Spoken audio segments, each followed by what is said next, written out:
সদৌ Assam চেইচিনকাই চিতৰীয় karate do চেম্পিয়নশ্বিপত yen karate do একাডেমীৰ সাফল্য 10টা সোণ 7টা ৰূপ আৰু 21টা ব্ৰঞ্জৰ পদক অৰ্জন পদকজয়ীক চেনচাই ভৱকান্ত এইনৰ শুভকামনা সমৰ কলা খেলুৱৈ হিচাপে সদৌ অসম পেঞ্চাকচিলাট চেম্পিয়নশ্বিপতো চেনচাই ভৱকান্ত এইনৰ সোণজয় যোৱা 7 জুনত মহানগৰীৰ খানাপাৰাত অনুষ্ঠিত হয় ষষ্ঠ সদৌ অসম চেইচিনকাই চিতৰীয় কাৰাটে ডু চেম্পিয়নশ্বিপ 2026 এই চেম্পিয়নশ্বিপত গুৱাহাটীৰ অন্যতম আগশাৰীৰ ক্লাব ইয়েন কাৰাটে ডু একাডেমীৰ পৰা প্ৰতিযোগিতাখনত অংশগ্ৰহণ কৰিলে 21গৰাকী খেলুৱৈয়ে দুৰ্দান্ত প্ৰদৰ্শনেৰে এই প্ৰতিযোগিতাত ইয়েন কাৰাটে ডু একাডেমীৰ খেলুৱৈসকলে অৰ্জন কৰে 10টা সোণ 7টা ৰূপ আৰু 21টা ব্ৰঞ্জৰ পদক দলটোৰ নেতৃত্ব বহন কৰে ইয়েন কাৰাটে ডু একাডেমীৰ স্বত্বাধিকাৰী তথা মুখ্য প্ৰশিক্ষক চেনচাই ভৱকান্ত এইনে পদকজয়ী খেলুৱৈসকলক শুভকামনা জ্ঞাপন কৰিলে চেনচাই ভৱকান্ত এইনে লগতে আগন্তুক সময়ত এইসকল খেলুৱৈ ৰাষ্ট্ৰীয় তথা আন্তঃৰাষ্ট্ৰীয় প্ৰতিযোগিতাতো জিলিকি উঠিব বুলি আশাবাদী চেনচাই ভৱকান্ত এইন মিডিয়াৰ যেটো আমাৰ গোগো স্পৰ্টছক মই ধন্যবাদ জনাব বিচাৰো সকলো কৰ্মকৰ্তাক গোটেই স্পৰ্টছৰ চেনেলটো তেওঁলোকে কভাৰ কৰি ৰাখিছে ইয়াতে মই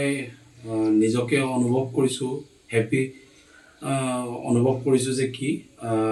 অল আসাম 6 অল আসাম চেনচিনকাই চিতৰীয় কাৰাটে চেম্পিয়নশ্বিপত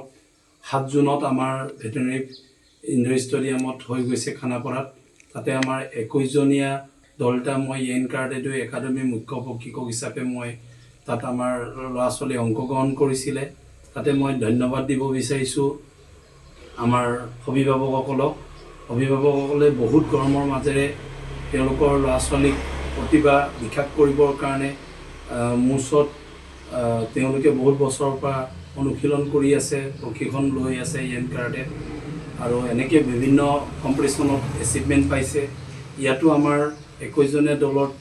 প্ৰায় 10টাকৈ গোল্ড মেডেল 7টাকৈ চিলভাৰ মেডেল আৰু 21টাকৈ ব্ৰঞ্জ মেডেল পাবলৈ সক্ষম হৈছে তাৰ কাৰণে মই ছাত্ৰ ছাত্ৰীসকলক ধন্যবাদ জনাইছো আৰু আগুৱাই যাওক তেওঁলোকে এনেকৈ ধুনীয়াকৈ দৈনন্দিন প্ৰশিক্ষণ লৈ আৰু ভাল ভাল খেলত অংশগ্ৰহণ কৰক আৰু ভৱিষ্যত তেওঁলোকৰ উজ্জ্বল ভৱিষ্যত নেশ্যনেল ইণ্টাৰনেশ্যনেল চেম্পিয়নশ্বিপত ভাগ ল'ব বুলি মই তেওঁলোকক ধুনীয়াকৈ আশীৰ্বাদ দিছোঁ একাডেমীৰ প্ৰশিক্ষণত ব্যস্ত থাকিলেও সমৰ কলা খেলুৱৈ হিচাপে সময় পালেই এতিয়াও বিভিন্ন প্ৰতিযোগিতাত অৱতীৰ্ণ হয় প্ৰশিক্ষক চেনচাই ভৱকান্ত এইন শেহতীয়াকৈ যোৱা 29ৰ পৰা 31 মেলৈ ঢেকিয়াজুলিত অনুষ্ঠিত হোৱা নৱম সদৌ অসম পেঞ্চাকচিলাট চেম্পিয়নশ্বিপ 2026ত অংশগ্ৰহণ কৰি ভৱকান্ত এইনে দাঙি ধৰে দুৰ্দান্ত প্ৰদৰ্শন প্ৰতিযোগিতাৰ মাষ্টাৰ শাখাৰ 80 কেজিত প্ৰতিনিধিত্ব কৰি চেনচাই ভৱকান্ত এইনে আজৰি আনিলে সোণ লগতে ভৱকান্ত এইনৰ ছাত্ৰ কুচাংকু ভাৰ্গৱে এই প্ৰতিযোগিতাৰ 14 অনূৰ্ধ্ব শাখাত খেলি অৰ্জন কৰে সোণৰ পদক মই নিজেই ঢেকিয়াজুলিত আৰু এজন ষ্টুডেণ্ট 9 অল আসাম পেঞ্চাকচিলাট চেম্পিয়নশ্বিপত অংশগ্ৰহণ কৰি ভেটানাকাত মাষ্টাৰ যিটো চেম্পিয়নশ্বিপত মই 80 কেজিত সোণৰ পদক পাবলৈ সক্ষম হ'লোঁ আৰু লগতে মোৰ ষ্টুডেণ্ট এজন লৈ গৈছিলোঁ তেওঁ গ'ল্ড মেডেল পাইছে 14 ইয়াৰ্ছত কুচাংকু ভাৰ্গৱ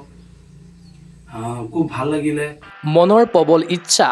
দৃঢ়তা আৰু নেৰানেপেৰা প্ৰচেষ্টাত সকলো সম্ভৱ হৈ উঠে জীৱনৰ নানান ঘাট প্ৰতিঘাতৰ প্ৰত্যাহ্বান নেওচি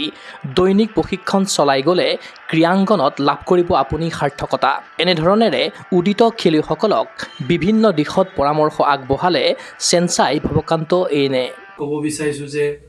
মনৰ ইচ্ছা লাগিব আৰু দৃঢ়তা লাগিব আৰু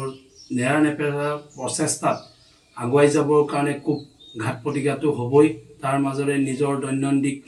অনুশীলন চলাব লাগিব নিজেই বহুত কষ্ট ত্যাগ স্বীকাৰ কৰি বহুত ঘাট প্ৰতিঘাৰ মাজেৰে দৈনন্দিন প্ৰেক্টিছ কৰি তেওঁলোক আগুৱাই যাবৰ কাৰণে চেষ্টা চলাব লাগিব আৰু মই নিজেও চেষ্টা কৰি আছোঁ বিভিন্ন খেলৰ ইনভাইটেশ্যন লেটাৰ আহে তাত কিছুমান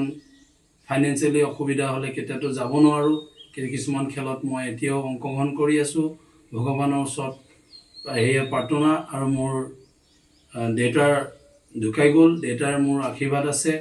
মই নিশ্চয় জানো। সৰুৰ পৰাই মোৰ দেউতাই কৈছিলে তুমি যিমান পাৰে আগুৱাই যোৱা আৰু লোকৰ অন্যায়ৰ কথা বা লোকৰ কথা চিন্তা নকৰিবা। যেনেকেই হওক নিজৰ যিবিলাক ষ্টুডেণ্ট যেনেকেই তোমাক ভাল পাই আহিছে তেওঁলোকক ভালদৰে প্ৰশিক্ষণ দি আগুৱাই লৈ যোৱাটোৱে তোমাৰ দায়িত্ব, এনেকৈ মোক কৈ গৈছিলে। সেইটোৱে মোৰ মনত পৰে। ক্ৰীড়া অনুৰাগীৰ আশা ইএন কাৰাটে ডু একাডেমীৰ খেলুৱৈৰ এই বিজয় যাত্ৰা হওক সুদূৰ প্ৰসাৰী। চেনচাই ভাৱকান্ত এইনৰ প্ৰশিক্ষণত জন্ম হওক নতুন নতুন সমৰ কলা খেলুৱৈৰ। নিউজ ডেস্ক ৰিপৰ্ট, গগো স্পৰ্টছ এনি।